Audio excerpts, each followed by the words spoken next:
the sounds, everything is so quiet, and the air, mainly the air, is crisp and clean. There are no other smells interfering, and it's just, you can't even smell the sea, to be honest. It's just all broken up by the cold and the freshness of it all. It's like this is how the air should really feel. It's absolutely beautiful.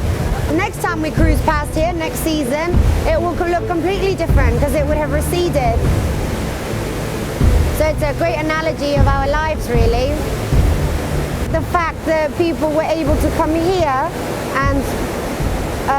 and explore all this area when it's so cold and we have all these protections and a heater and we have so much, and yet they had nothing and they still came here. And I don't understand that mentality of how someone will like risk everything to explore a geographical area.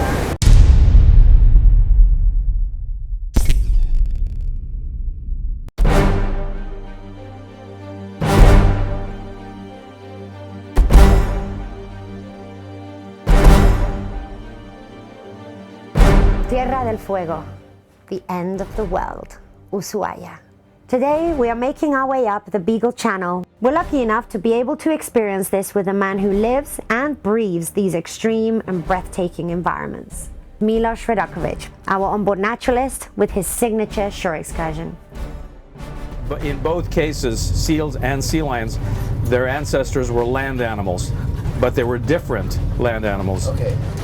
Just like sea cows, manatees are related to elephants, and whales and dolphins related to cows and deer and sheep and so on. So all sea mammals have land mammal ancestors, but they have different land mammal ancestors, and they've been aquatic for different lengths of time.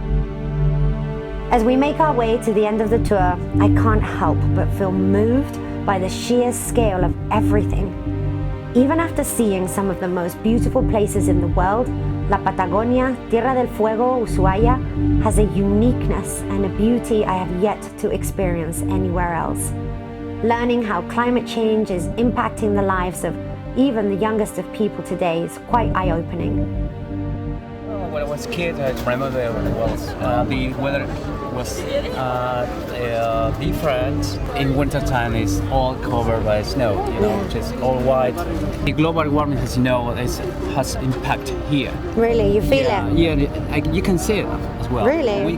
We got a local glacier, which is the Le Martial glacier. Yeah, it's melting quite fast. You can see it in the rivers. The waters in spring time, when the most of the ice melts, you can see it in the rivers how the water flows. Yeah. You need to figure out that you are on an island, living on an island, so it's difficult to reach Buenos Aires by plane, by car.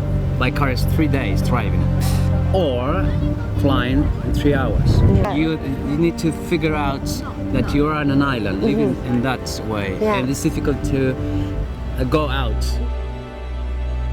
You know, with so much focus right now on climate change all around the world, you can really see how these kind of areas are affected.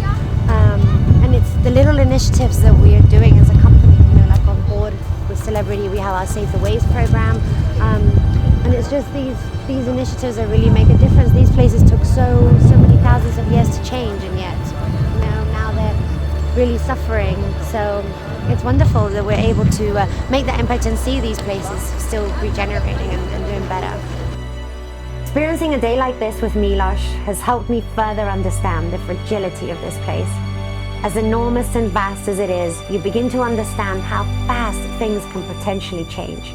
Ushuaia may be considered the last city on earth, but it is definitely first place in my heart.